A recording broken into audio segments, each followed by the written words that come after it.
Olá, de setembro, sejam todos bem-vindos a mais um vídeo desse canal.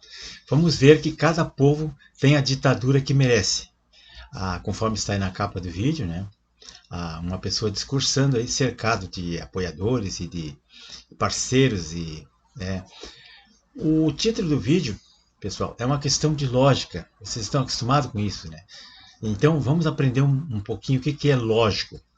Então, todas as pessoas que votaram no presidente Lula, eles sabiam o que ele ia fazer no Brasil, o que ele ia fazer com a nossa economia, com a nossa liberdade. Ele disse durante a campanha milhares de vezes. E o Paulo Coelho, o Mago, chamado Mago, que foi um amigo pessoal do Lula, amigo pessoal de longa data, ele disse: eu votei nele e por ser mago, eu já sabia o que ele iria fazer. E aí ele disse uma palavra que eu não vou dizer aqui, mas a excrescência que ele iria fazer. Então, isso é uma meia-culpa, é uma confissão, né? Quem sabe, ou quem não sabe quem é esse sujeito, esse descondenado, todo mundo sabe que ele é mais do que um fascista. Ele é um comunista, ele é um socialista, ele adora ditadores. Então, o problema é como ele conseguiu sair da cadeia através dos amigos do STF que ele mesmo criou, ele mesmo nomeou, e ele se elegeu sem povo, ele se elegeu sem a majoritária votação popular. Mas tu tá fazendo um crime? Não, o problema é o seguinte, o problema é que o dia 7 de setembro a gente constatou uma realidade, a gente comprovou que se 600 milhões de pessoas votaram nele, onde é que estava esse povo que no dia lá apareceu meia dúzia de pessoas lá? Deveria estar cheia a esplanada dos ministérios. Eu moro lá, eu sei como é que funciona aquilo lá. Então, como é que não encheu as arquibancadas? Como é que não tinha assim gente saindo pelo ladrão? É porque que esses eleitores estão escondidos, estão com medo. Aonde que eles estão, né? Se ele teve esses milhões de votos, né? Isso é uma verdade, teve milhões de votos, mas onde é que está esse povo? Tá, pessoal? Então se inscreva no meu canal, César Ramos da Extravox, e compartilhem isso, que nós vamos ver agora um assunto muito interessante sobre essa ditadura que nós estamos vivendo. O assunto desse vídeo é que nós estamos enfiados até o pescoço numa ditadura, conforme eu falei, e numa ditadura do judiciário que apoia um executivo, né, que apoia um grupo, um establishment.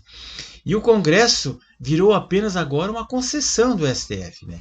O Congresso não decide mais nada, não propõe impeachment de ninguém, não se manifesta, né? Porque o senhor Alexandre ali, ele tem poderes ilimitados, então ele dá uma concessão para alguns, mas ele é o rei. E as leis que são sancionadas pelo executivo, elas não têm valor, elas têm que ser sancionadas, têm que ser homologadas, têm que ser aprovadas pelo STF, aí passam a vigir, ou então elas são simplesmente abolidas ou declaradas inconstitucionais. Então, seja a lei lá para descriminalizar a droga, seja para desarmar a população, ou para criar novos tributos, ou para autorizar o aborto, ou para mandar prender e perseguir opositores, ou para criar crimes que não existem, como fake news. Então, seja lá para promover a censura de humoristas, ou até para censurar jornalistas ou a imprensa que não é alinhada com a esquerda, ou expulsar cidadãos do país, etc, etc, etc. Vocês estão vendo muita coisa aí.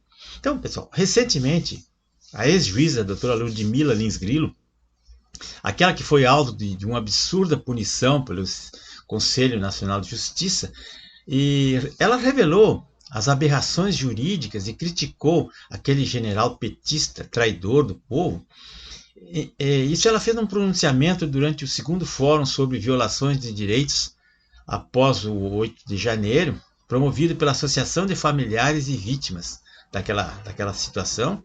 A doutora Ludmila, ela é uma juíza aposentada compulsoriamente, conforme eu falei, e deu uma aula sobre as violações de direitos que ocorreram e ocorrem nesses diversos inquéritos que tramitam atualmente no STF sob a responsabilidade do ministro Alexandre de Moraes.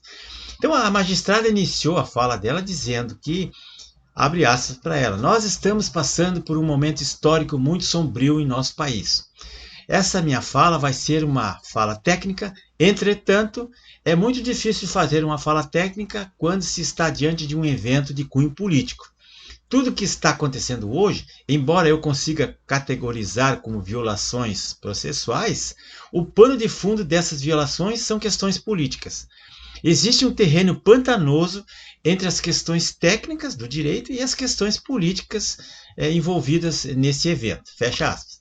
Então, e a seguir ela apontou, abre aspas de novo, vou apresentar alguns dispositivos legais que estão sendo violados, alguns direitos que estão sendo violados, e apresentar alguns pontos de vista. Durante todo esse tempo, 11 anos no Ministério Público do Rio de Janeiro e 10 anos no Tribunal de Justiça de Minas Gerais, eu trabalhei com processo penal. Eu tenho lugar de fala, eu conheço o processo penal, lidei com isso durante os últimos 20 anos, e consigo enxergar com muita clareza, nem preciso fazer muito esforço para enxergar as violações que acontecem no processo que envolve os presos do dia 8 de janeiro. Fecha aspas. Bom, ela ainda explicou, violação é uma palavra muito suave para designar essas coisas que estão acontecendo hoje. São verdadeiras aberrações jurídicas promovidas por quem tinha o dever de zelar pela Constituição Federal. Fecha aspas. Então a juíza citou o elemento soviético que chamou de prisões em lote, comparando com as prisões de 8 de janeiro aos gulags soviéticos, os campos de concentração lá, da antiga União Soviética, e são relatados no livro de Alexandre Solzhenitsyn. E a juíza apontou ainda a distorção de classificar o episódio como um golpe de Estado, sem que tenha se encontrado armas com o pessoal, não tinha uma liderança organizada para tal fim, enfim, não eram terroristas, eram pessoas, tias do Zap enroladas na bandeira nacional, idosos, crianças, que estavam lá protestando contra essa situação que nós vivemos. Então, ainda continuando, abre aspas, é a verdade que muitos não têm coragem de falar. Aliás, que muitos vergonhosamente, covardemente, não têm coragem de falar. Fui afastada por motivos de coisas que eu falei na internet. Não adianta eu recorrer para o STF ou para quem quer que seja. Não vou recorrer porque estamos em uma verdadeira situação de ditadura judicial. Não me arrependo nem por um segundo do que falei. Uma coisa é perder o cargo, outra coisa é perder a dignidade. Fecha aspas. Essa é a frase dela. Uma coisa é perder o cargo, outra coisa é perder a sua dignidade.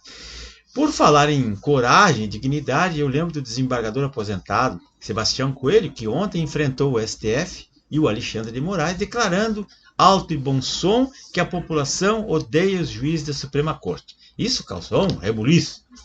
Então, a doutora Ludmila também deu nome aos bois. Ela falou do general lulista Gustavo Henrique Dutra de Menezes, afirmando que ele confessou a prática de perfídia, que é um ato classificado como crime de guerra conforme a Convenção de Genebra, da qual o Brasil é signatário. Então, abre aspas para ela, a maioria não estava depredando nada, estavam se manifestando pacificamente, mas foram levados à prisão por estarem contra o regime que hoje impera no Brasil. Quando você é proibido de se manifestar contra o regime vigente, isso é uma ditadura. Olha essa frase dela. Quando você é proibido de se manifestar contra o regime vigente, isto é uma ditadura. Fecha aspas. Meus amigos, então a proposição desse canal é um canal cultural, aqui eu estudo isso há muitos anos, eu pesquiso, eu leio muito, né? A minha formação é jurídica, mas eu gosto de história, gosto de filosofia, eu gosto de política, gosto de muitas situações que eu investigo, que eu leio, que eu vejo, né? Isso tem que ter lógica. Então vamos estudar. Indico para vocês esse livro aqui maravilhoso, o livro Negro do Comunismo. É um tijolão aqui, tem 1000 páginas. É da editora Beltrame Brasil, de 2016, que aqui conta mais ou menos a história do comunismo, que eu vou deixar também aqui um filme documentário com base nesse livro, que é o nome do filme que está aí, é o link para vocês acessarem, é Comunismo de Lenin a Stalin, 50 milhões de mortos. Está aqui, descrito aqui. E tem outro livro aqui também, que é aqui esse livro que causou também a cassação da doutora Ludmila, O Inquérito do Fim do Mundo, editora EDA de 2020, que fala naquele inquérito aquele inquérito que apagou as luzes do direito brasileiro, chamado inquérito das fake news, inquérito dos atos antidemocráticos, outros inquéritos aqui, totalmente absurdo, feito por uma corte que agora virou investigadora, delegada, promotora, Ministério Público, acusadora e, ao mesmo tempo, vítima, né? E julgadora também. Então, é um absurdo em cima de absurdo. Quer dizer, eles derrubaram todos os direitos e garantias fundamentais, eles destroçaram o direito, o processo penal, manipularam tudo e modificaram para fazer, né, as honras, para fazer a bajulação daquela ditadura que vocês estão vendo aí na capa do vídeo. É essa pessoa que está aí e que vai em 4 anos destruir o país e deixar um sucessor pior do que ele ainda, pior que ele já é. Então, meus amigos, por favor, compartilhem isso. Muito obrigado e até amanhã.